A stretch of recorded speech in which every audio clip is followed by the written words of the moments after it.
여러분 안녕하십니까. 조철희 박사의 통통통 시간이 왔습니다. 유통, 물류통, 글로벌통입니다.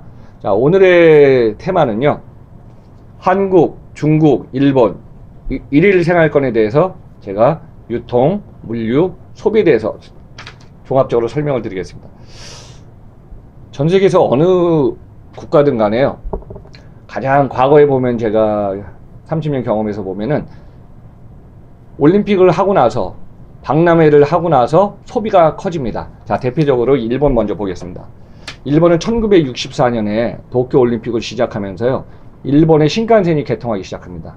자, 인프라가 확장되고요, 사람이 이동하기 쉽게 모든 SOC 사업이 전국적으로 확대됩니다. 여기에 대해서 일본은 1970년대니까요, 고도 성장할 때 생긴 것이 뭐냐면은 오사카 쪽에 있는 오사카 박람회, 또 도쿄 위쪽에 있는 스쿠바라는 저기 학원 도시가 있습니다. 캠퍼스 도시. 그래서 오사카 스쿠바 박람회를 통해서 일본은 전 세계에 알리기 시작합니다. 우리나라 같은 경우는요, 한국은 1988년에 서울 올림픽이 시작됩니다. 그래서 서울 올림픽 하면서 호돌이 마크도 있고 전 세계에 국가별 이벤트가 시작됐죠.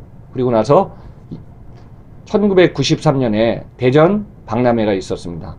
그러다 보니까 전 세계에서 소비자들, 고객, 관광에 다양한 분들이 많이 왔죠.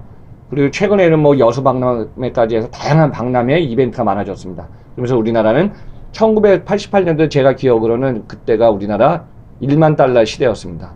그래서 1988년 1만 달러 시대, 1998년 2만 달러 시대, 올해 2019년 지금 3만 달러 1인 시대가 됐습니다. 자, 중국을 봅시다. 중국은 이제 1999년에 발전 혁신하면서요, 2001년에 중국은 WTO에 가입합니다. 그러면서 이제 전 세계 비즈니스가 가능해서 전 세계에 있는 국가들, 기업들이 중국의 생산 거점을 통해서 중국의 시장에 진출합니다. 그러면서 이제 2008년도에 중국은 북경, 베이징 올림픽을 시작하게 되고요, 2010년에 상해 박람회 통해서 중국의 소비가 급성장합니다. 그러다 보니까 최근에 뭐 이런 얘기가 있지 않습니까, 여러분들? 전 세계 어디를 가든 중국 관광객이 엄청 많아졌다. 그래서 이제 한중일 시장은 보통 비행기를 타도 이 정도입니다. 자, 우리나라 기점으로 하면요, 우리나라에서 보통 중국은 북경, 청도, 대련, 그 다음에 꽝州이렇게 하면 보통 시간이 1시간에서 2시간 권역에 멀어도 그 정도고요. 또 우리나라를 기점으로 하면 인천공항 기점, 일본을 보면요, 보통 하네다가 2시간, 그 다음에 오사카 1시간 10분, 후쿠오카 뭐 1시간 10분, 20분. 저 홋카이도 가면 한 2시간 나오네요. 그리고 일본의 가장 밑에 오키나와 가면 2시간 20분 거리입니다. 그러다 보니까 한국은 중국 가기도 편하고 일본 가기도 편하고, 그래서 이제 가면 갈수록 일일 생활권의 시대가 되고 있습니다. 근데 인구 이동을 하다 보니까 우리가 생활하기 편리하고 점도 있고, 제가 그 전에 전 시간에 이런 말씀 드렸습니다. 전 세계 비행기를 만드는 제조회사가 있습니다. 2개가 있었다 그랬죠. 보잉사, 또 유럽의 에어버스. 이 2개 회사들이 항공 때문에 경쟁을 막 했어요. 그래서 심지어는 어떻게까지 했냐면요, 500명이 탑승하는 비행기를 만들어 갖고 가볍게 해야 되니까 어떻게 하죠? 그만큼 기존의 비행기보다도 20% 가벼운 어떤 재료를 써갖고 결국은 플라잉 할 때 너무 이거를 갖다가 이제 절감해갖고 나머지 뭐죠? 승객을 많이 태우든가, 제가 전 시간에 했죠, 에어카고 화물을 많이 실어갖고 가치를 상승시켰습니다. 그러다 보니까 여러 가지 뭐 1개, 2개 좀 사고도 좀 나긴 했는데요, 그만큼 국제 간에는 이동하는 생활권이 너무 가까워졌습니다. 그러다 보니까요, 해외에서 한국으로 물건 들어오면, 요즘 여러분들 해외 나갈 때 물건을 갖다가 이제 트렁크 갖고 와서 해외에서 물건 사갖고 그걸 다 갖고 오시나요? 앞으로 시대는요, 해외에서 물건 사고 택배로 보내는 시대가 벌써 다 진행됐습니다. 그래서 이제 갖고 올 때 어떻게 하죠? 중요한 물건하고 또 쓸만한 물건은 현지에서 다 사갖고 모자 쓰고 또 벨트 매고 시계 차고 이런 시대가 됐기 때문에 가면 갈수록 일 생활권의 영역은 한중일이 아니라 최근에 이제 동남아시아 10개국 있지 않습니까? 대표적으로 다시 한번 확인해 볼까요?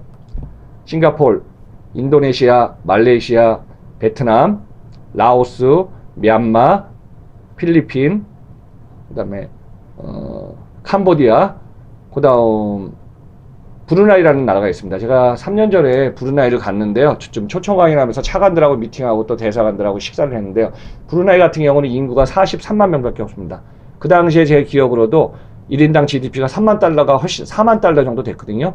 근데 최근에 국제 유가, 그 다음에 가스 이런 부분이 많이 지금 이제 떨어지지 않았습니까? 그래서 이제 경쟁력 때문에 1인당 GDP가 3만 달러까지 지금 떨어지고 있는 나라가 됐습니다. 그래서 이제 앞으로 1인 생활권의 활동 영역은요, 한중일 시장에서 동남아시아, 아세안 시장까지 결국 확대했습니다. 근데 확실히 직항 비행기를 타다 보면 직항 노선이 없을 때 불편한 거 하나 있죠. 동남아시아를 가면은 꼭 밤 비행기를 타야 돼요, 여러분들. 그러다 보니까 시차는 불과 뭐 1시간, 2시간 그거밖에 안 되는데, 아침 비행기를 타든지 아니면 거기서 밤 비행기를 타다 보니까 아마 그런 부분이 해외여행할 때 좀 불편한 것으로 보이고 있습니다. 그리고 이제 여행객이나 비즈니스 숫자가 많아지면요, 결국은 직항 노선이 많이 생깁니다. 그래서 우리나라도 지금 브루나이 가려면은 보통 어떻게 하냐면요, 싱가포르를 트랜스퍼해서 경유하든가 필리핀 경유가 많거든요. 근데 이제 앞으로 브루나이도 관광 사업으로 많이 지금 발굴해갖고 가고 있는 걸로 알고 있어서 여행객이 많으면은 앞으로 브루나이도 직항 노선이 될 것으로 보입니다.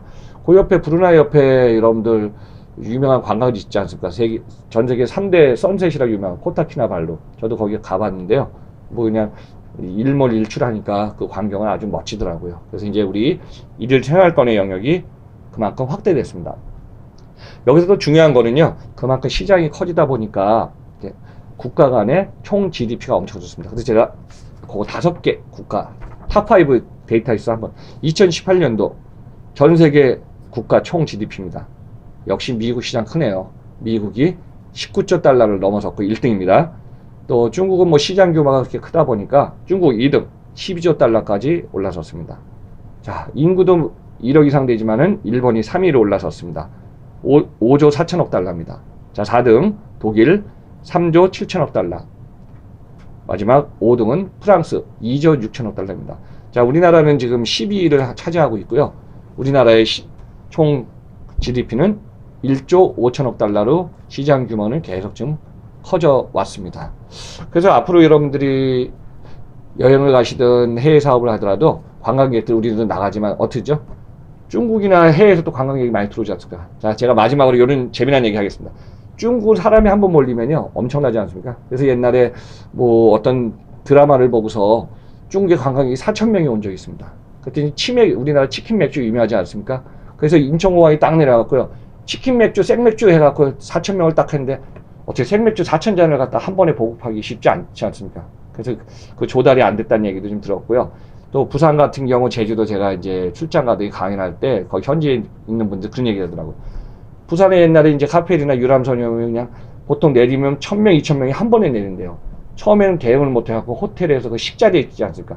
물건을 조리하는데 식자리가 필요한데 그걸 준비하는 게 너무 힘들었고, 근데 요즘은 어때요? 사람도, 기업도, 국가도 학습과 경험을 하면 뭐가 나온다 했죠? 혁신이 나옵니다. 그래서 한번 관광객도 유치해보고 그거 많이 하면 그만큼 캐파도 커져서 대응 능력도 더 커지는 것으로 보고 있습니다. 그래서 오늘은 제가 한중일 시장 생활권 앞으로 가면 갈수록 더욱 짧아졌다고 설명하면서 오늘 시간을 마치겠습니다. 여러분들 마지막에 조철희 박사한테 응원 메시지 보내주신 거 아시죠? 구독, 좋아요, 쿡쿡 눌러주시면은 제가 힘이 되겠습니다. 그리고 또 좋은 댓글이나 좀 도움이 되시는 내용이 있으면은 제가 그 반영해서 앞으로 더 좋은 컨텐츠를 만들겠습니다. 자, 오늘 여기까지 하겠습니다. 감사합니다.